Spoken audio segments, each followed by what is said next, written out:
Alam mo ba, may jeepney na dumaan tuwing 3:00 ng madaling araw at ang mga pasahero nito ay hindi na kailanman bumalik?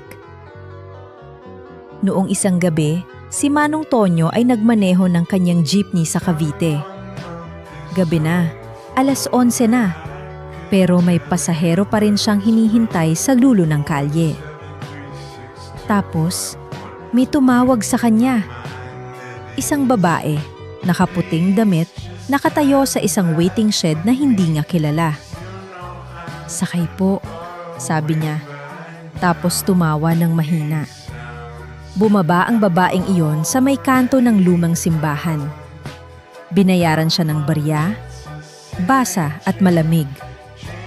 Tiningnan ni Tonyo ang salamin sa rear view. Wala na ang babae. Pero ang upuan, basa at may amoy ng ilog. Umuwi siya, binuksan ang kahon ng kita. Ang mga barya ay naging dahon ng anahaw. At doon nagsimula ang kanyang pagkatakot.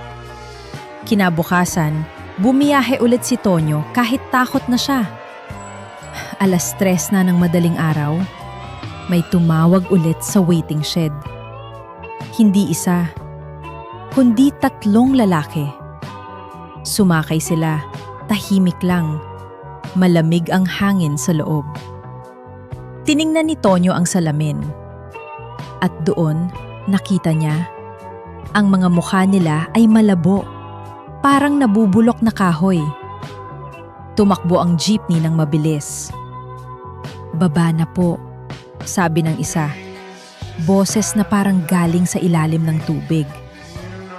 Pagbaba nila, may naiwan. Isang sapatos na basa at maputik. Umuwi si Tonyo. Binuksan ang lumang diaryo. May nabasa siya. 50 taon na ang nakalipas, may jeepney na bumagsak sa ilog sa kantong iyon. 3 ang namatay. At ang driver, babae. Naintindihan ni Tonyo, hindi siya ang driver noong una. Siya ang pakapalit sa kanila. Nang 3 gabi, ayaw nang bumiyahe ni Tonyo. Pero, biglang umandar ang kanyang jeepney mag-isa. Parang may humihila. Nandoon na ang 3 lalaki kasama ang babae nakaupo sa harap. "Dapat kasama ka noong 1974, sabi ng babae malungkot. "Pero may humalili sa'yo. Ngayon, oras mo na." Tumakbo ang jeepney ng mabilis patungo sa ilog. Naalala ni Tonyo, may sakit siya noong araw na yon. Hindi siya nakasakay. Ang babae ang pumalit sa kanya. Sa huling segundo, tumalon si Tonyo sa gilid.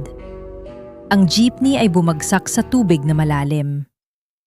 Nakita niyang lumubog kasama ang mga multo. Buhay siya, pero hindi na siya nagmaneho ulit. At tuwing 3:00 ng madaling araw, naririnig niya ang tunog ng makina sa labas ng kanyang bahay. Naghihintay na sumakay siya ulit.